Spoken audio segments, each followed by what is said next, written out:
Alright guys, today I'm just making a new video because I've gotten a lot of requests about my previous video for how to make a Technic Modpack.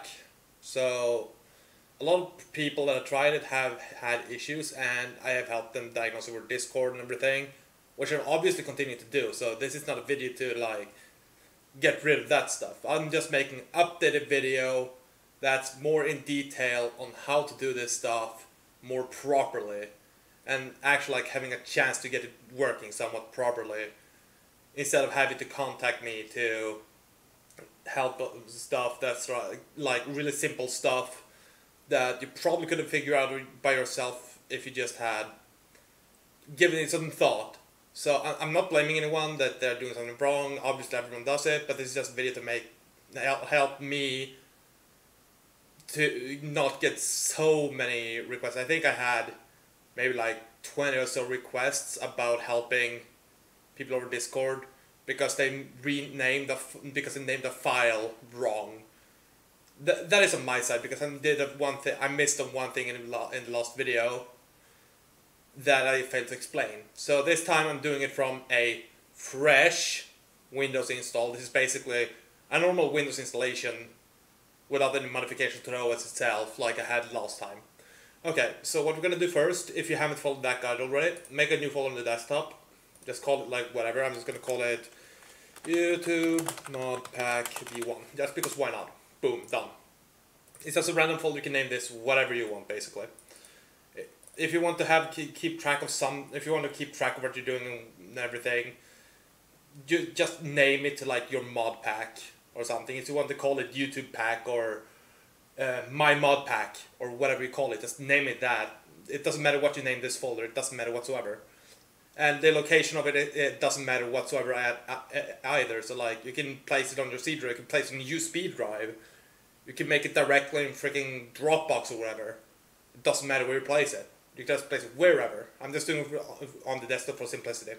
So okay, so in here these folders are quite important what you name them, and they are also case sensitive. So first folder is all lowercase bin.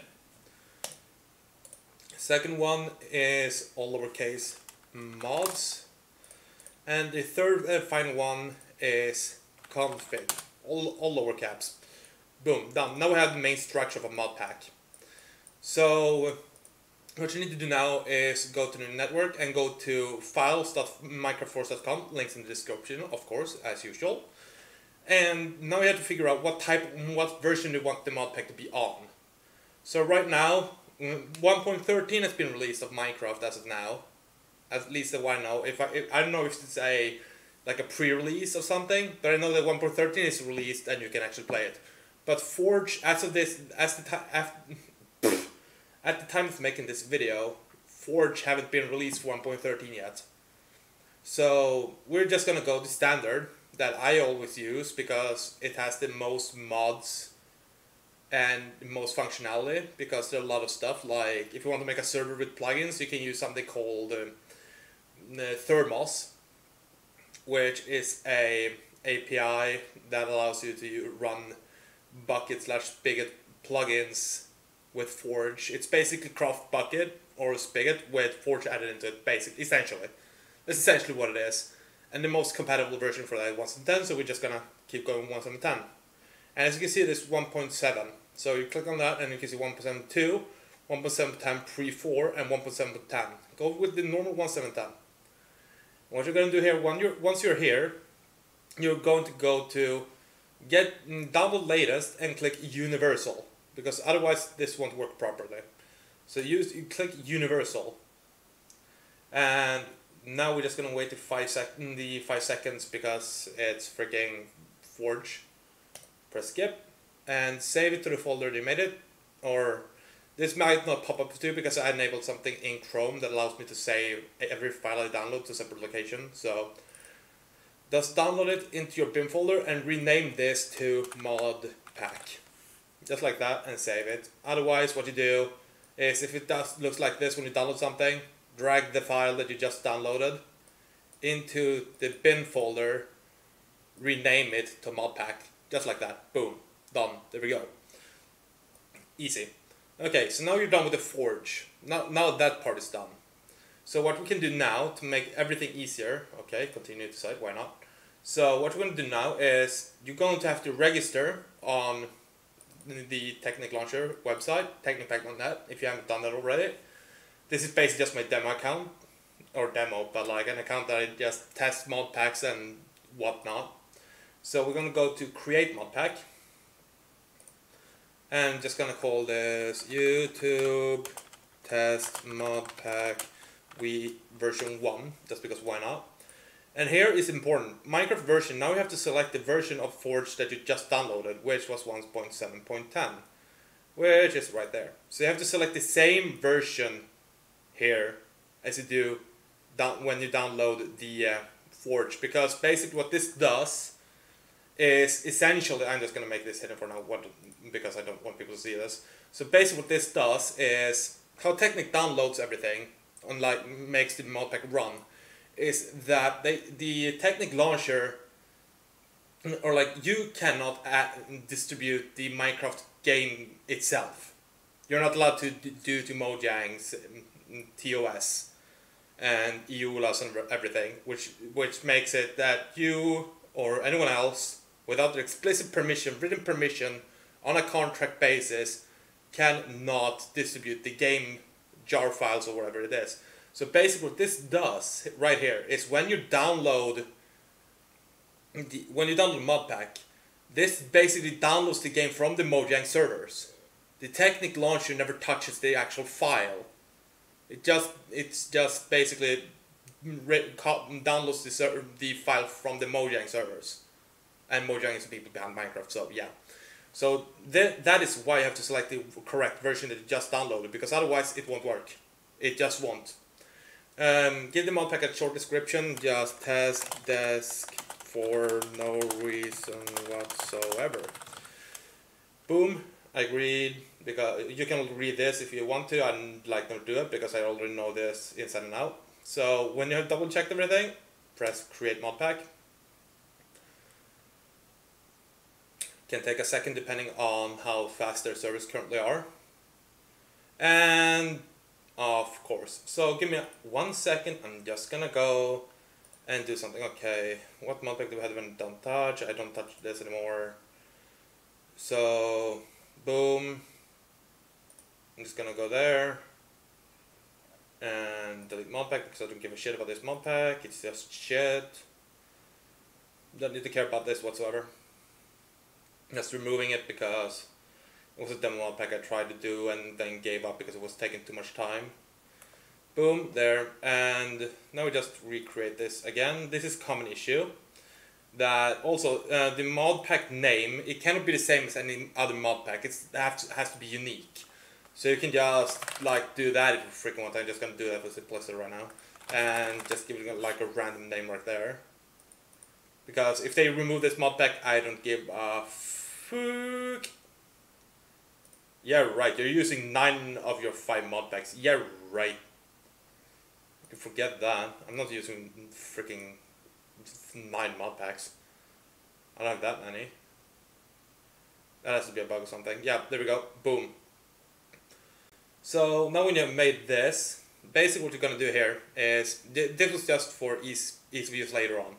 You can do this at any point in time. This is just ease of use and ease of creation and everything. So what we're going to do now is head over to curseforge.com, and link is as usual in the description.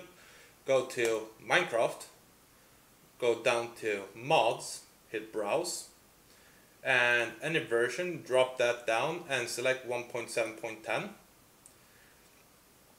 And just give it a sec and it should oh yeah right, you probably have to press filter. Dummy. And there we go. So now it's filtered for only 1.7.10 mods. So what we're gonna do now, you don't press download right away. So basically let's just take custom main menu, because that's a pretty popular one. Doesn't need any special add-ons, I don't think either. So what you do now is go to earlier versions, because you can see game version 1.7, 1.12.2. Click on earlier versions, drop that one down to 1.7.10 and hit filter. That's a common thing many people just don't do because they think it's going to automatically update, which it doesn't. So now this is the later version for 1.7.10. Now note that it can say something else, like here it says custom main menu MC 1710.192. These are like the if you see here, it's like 1.7.10 plus 3, which means it's Java 8, Java 7, Java 6. If you hover over the number, the plus number at the end, you can see usually like what Java versions or other game versions this version of the mod supports. So usually this means, usually when it's the how the name structure is here is like mod, Minecraft, and then version, and then the mod versions. Like the mod is made for 1.7.10, but the mods version, like the versions of the mod, is 1.9.2, like 191, 19, 18, 171. It depends on how the author is labeling everything. So now when done that, you can hit the orange button right here to download it. Takes a few seconds. This is just to show how to do it. I'm not going to launch Minecraft this time, I'm just going to show you how to do it. And then you download your mod into the, well, mods folder. Or, depending on how you do it, drag and drop. So what I usually do, this is not a requirement whatsoever, what I'm usually doing is going to the mods folder and rename this for easy to use, and just rename it to the mod itself. Like, just the mod. And then I can often keep like a text file like in here, because you can have whatever you want in here. These 3 folders are like the main structure of the Modpack folder. This will be, the rest will like extract itself when it's needed. So we just like generate config files, extract more folders out of it when it's needed for what purpose and everything. But yeah, so what I usually do is like I keep a text file in here with like the link to like, so let's say I'm just gonna create a file called mod versions, like that, boom, and then just custom main menu, do that, and then I usually like copy the link, like the let's see here if I can get it into the right place here. No, I cannot. So I often just do that and just copy the name, if I can, and just copy the name of the entire file like that and remove the .jar in the end, because that way I can make sure I know like this version of the mod that I have in my mod pack is this one, custom MC 1710.192.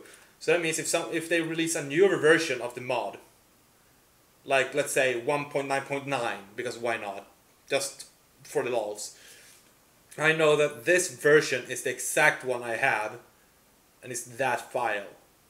So that means that even though it's named like this, I can keep track of that number, what version of it, what it is.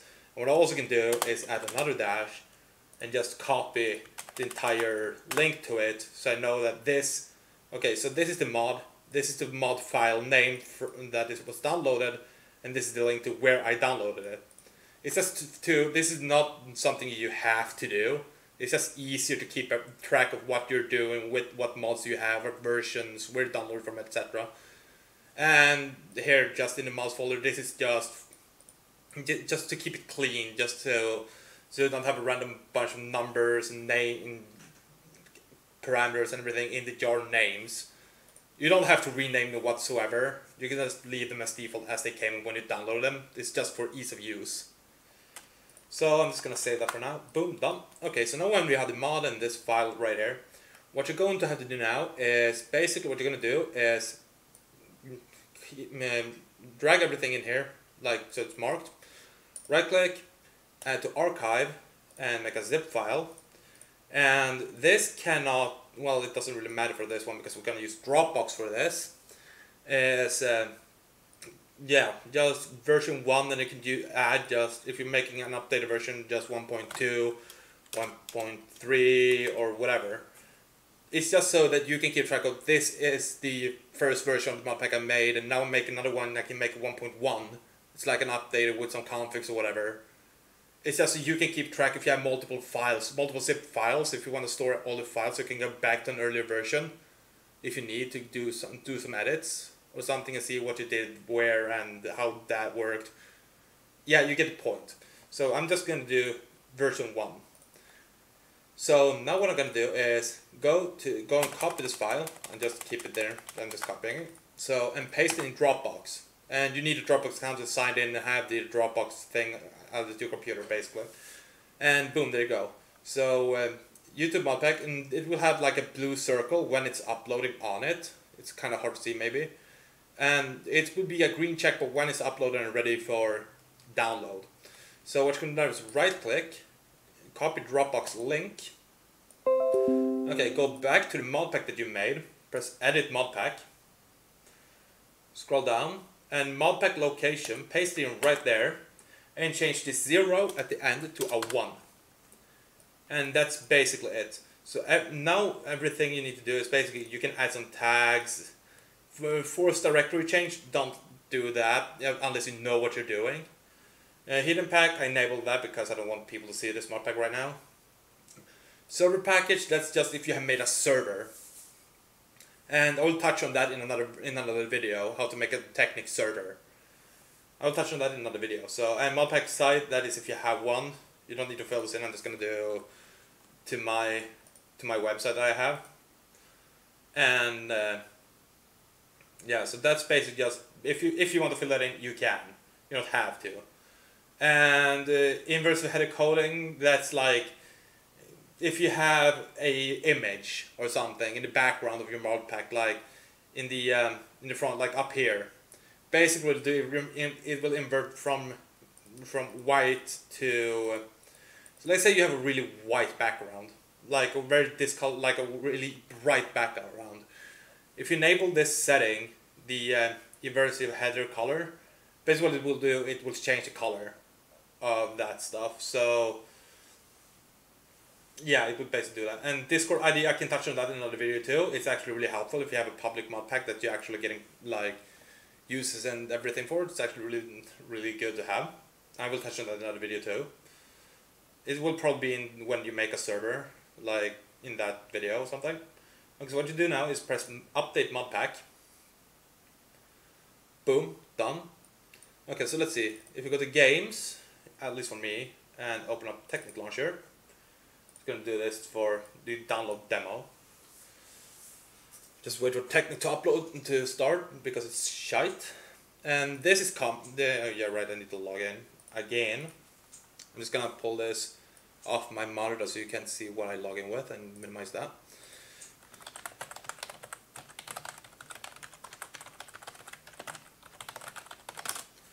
It's just for my own protection so you can see my login information for that. So if you go to modpacks, okay, so I'm just gonna, this is just modpacks that I have installed that I'm playing and doing some stuff for and everything. So what I'm gonna show a trick here. If you go to launcher options and launcher build, well, stable, yeah, because that's the most stable build you have. OS language is like the language is OS default. That basically is the language of your operating system. So if you have like Turkish, it will use the Turkish if available. If you have Poland language or something, it will use it. If you have Dutch, it will use it. But this is basically now language override. So you can select the OS default. I have that on default because my OS is in English and everything. So, but you can select Portuguese, Dutch, Francis, Italiano, Chinese if you freaking want to. It doesn't matter. So, and what I always do is press Show Console.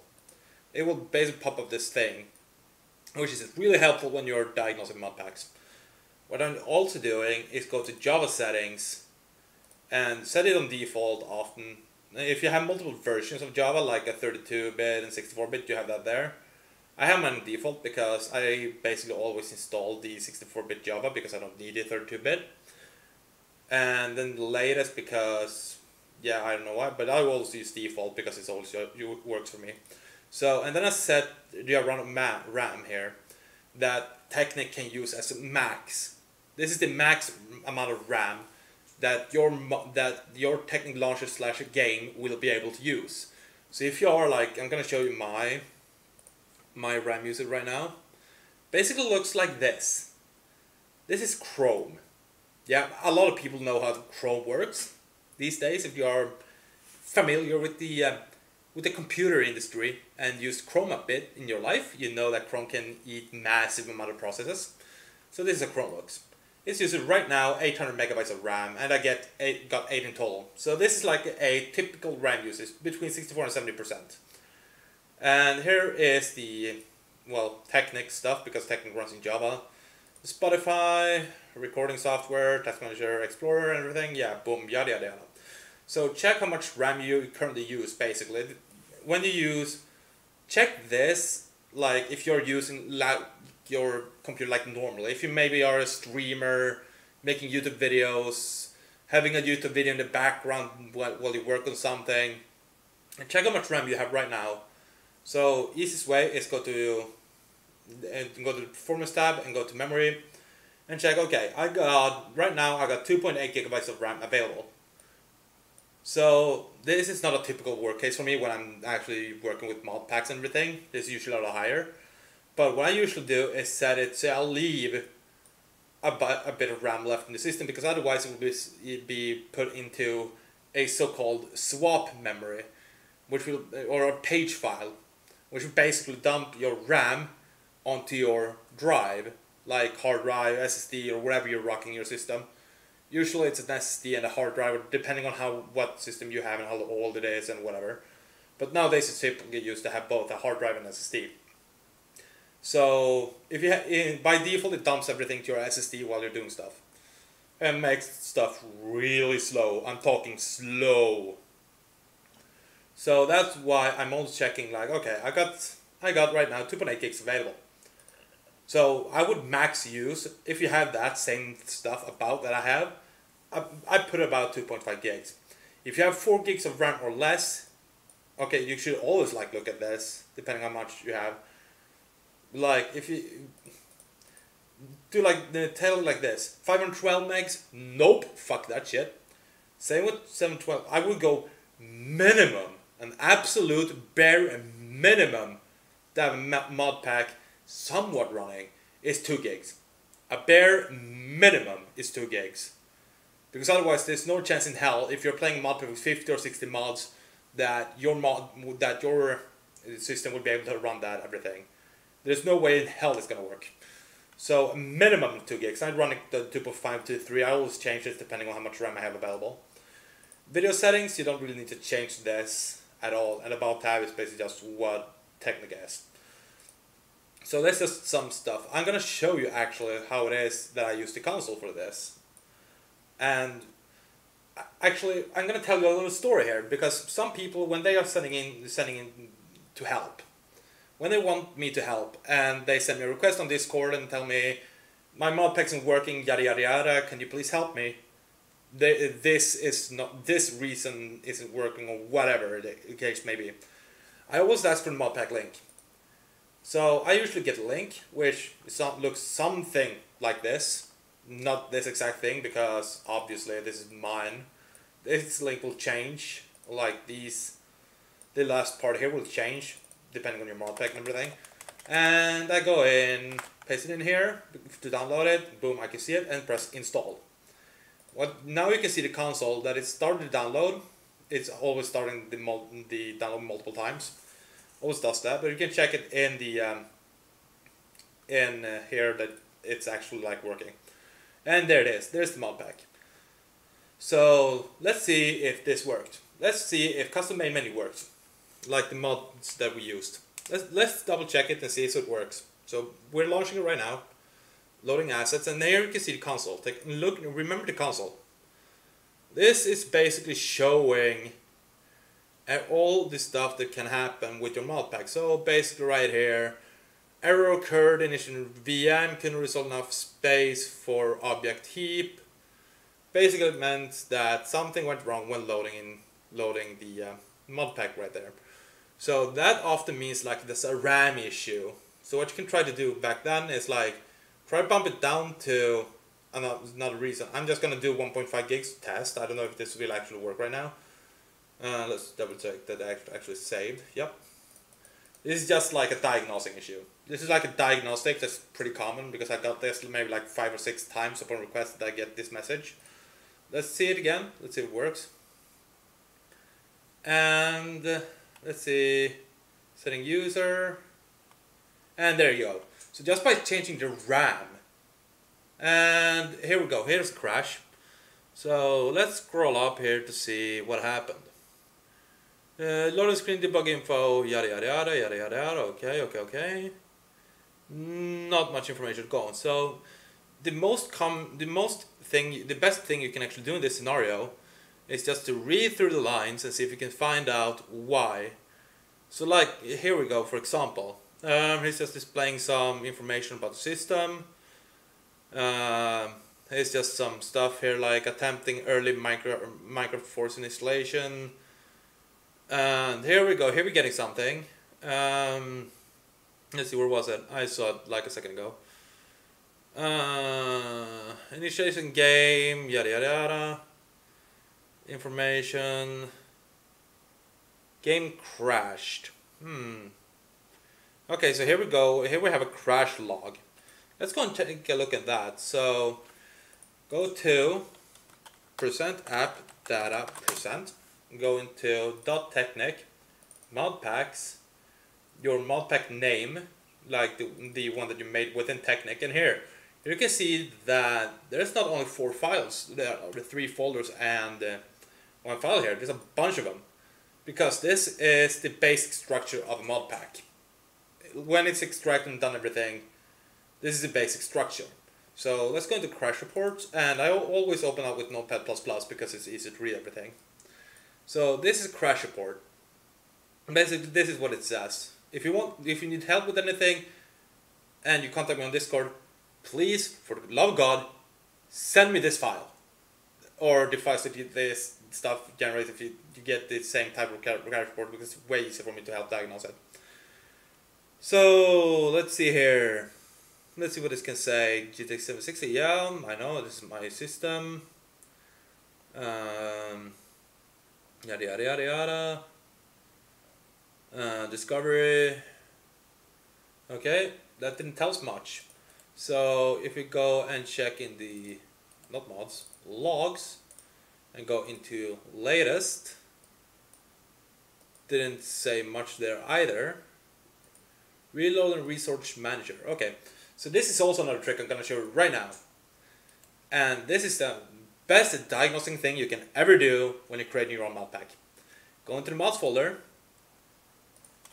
cut the mod out, and just paste in the root folder of the modpack name that you made, because this has nothing to do with the one you made in the Dropbox here. This is the download. This is what when a user installs your modpack, this file that you made here is what's going to get downloaded every time they install your modpack. Or if they update your modpack, it will download a new version, like version 1, version 2, whatever. This is what it will download. This is how it will look like after. So this is independent.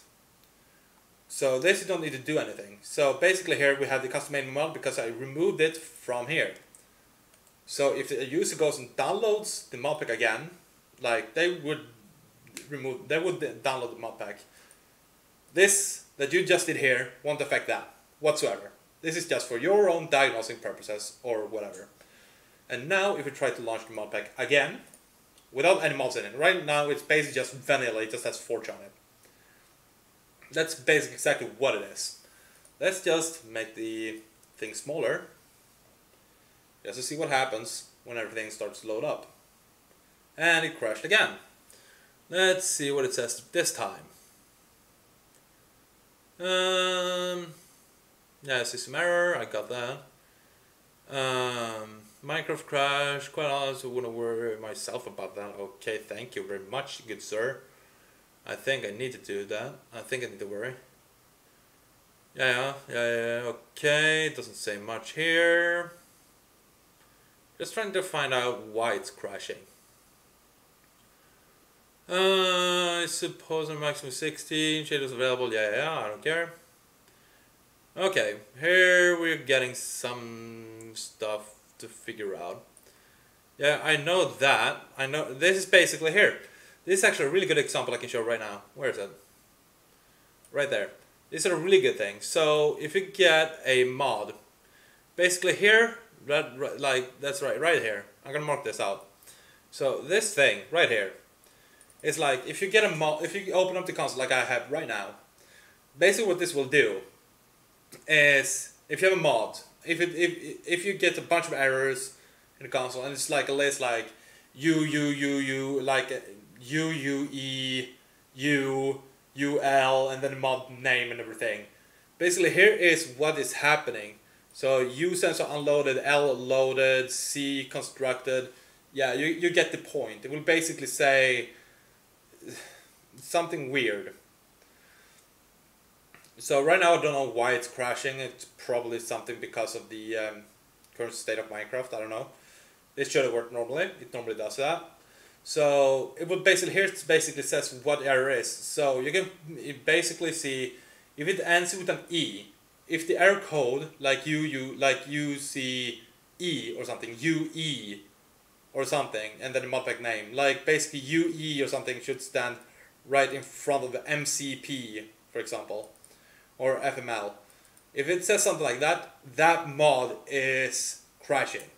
That mod is doing something specific. So try remove that specific mod and launch it again and see if it works. So this is just a very easy way to diagnose. So when you're done with this, let's say we're done with this. We're done diagnosing this. This is the finished state. Okay, so I'm just gonna delete these mods or this stuff. Okay, boom, done. So let's say this is the finished state of your mod pack. This is how it is. This is a bunch of files and you know this is working and this is how you want to do it.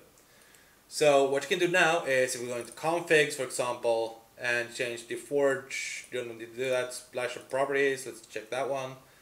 Yeah, that's actually new. I've never seen this config before actually, so this is something new.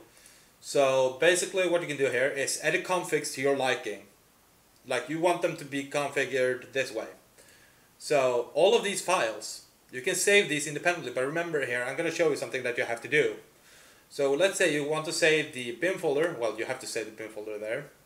You take the config folder, mods, let's say you have added a resource pack because why not, and the mod versions because it's easier to remember.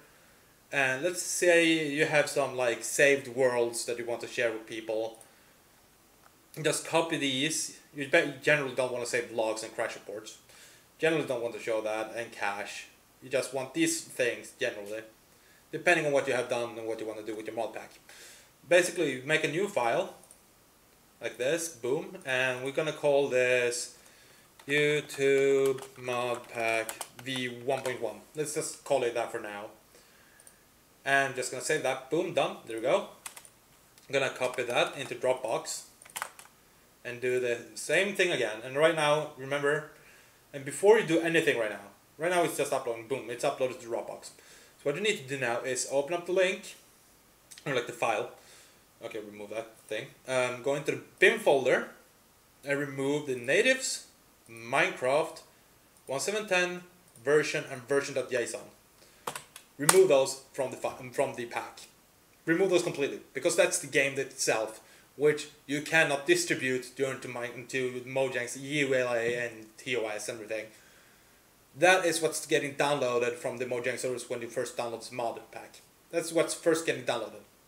So what you now need to do, when you have done all of this and you make sure the mod pack is working just fine and everything, copy the Dropbox link, boom, ow, go to edit mod pack, paste in or update the link and adding the 1 or like changing the 0 to 1 at the end, update mod pack, and go to versions. And let's say this is version 1.1 because it's one named it, and this is just, yeah, this is just for easier simplicity for whatever. You can name this, you can version number. This cannot be a name, it has to be like 1 dot whatever or 2 dot whatever. This is just how I do it. You can basically do this version 10 if you want to. And change the logs to updated mods and whatnot. So, and then press update version. What this will do is say, okay, there's a new update available. So if you go to games again and open up Technic Launcher, just doing this again, just open it up again, just for simplicity. Well, simplicity, I don't know about that. And we get the mod packs, and you can see a green little arrow on it. If you press play, would you like to update this pack? You see, now we have an update. Let's do that. Let's pull an update. So, and right now it's downloading the new version that we just put in there. And yeah, it shouldn't do anything to this basically because it's exactly as it was. It is exactly as it was before. It don't do anything because it's exactly as it was. So I want to jack. So basically that is it. That is basically essentially like really how to make create a Technic Modpack and update it. Make sure like how to diagnose it in some ways and everything. And remember, if you want to add me on Discord to get more help with diagnosing this shit, I will leave my Discord server that I have in the video description so that you guys can join it and ask for help whenever you need help with it. And it's just easier than just adding me and I have to add you and I have a billion friends that remember who they are and everything. It's just easy to join the Discord server. So yeah. So if you need any help, just join the Discord server and I'll help you out to the best of my knowledge, try to help you out. But this is generally how I make a mod pack and get it to work. So yeah. So if you liked the video, hit the subscribe button. If you didn't like it, you can dislike it. If you liked it, hit the like button. And yeah, so thank you for watching and I will see you in the next video, hopefully pretty soon.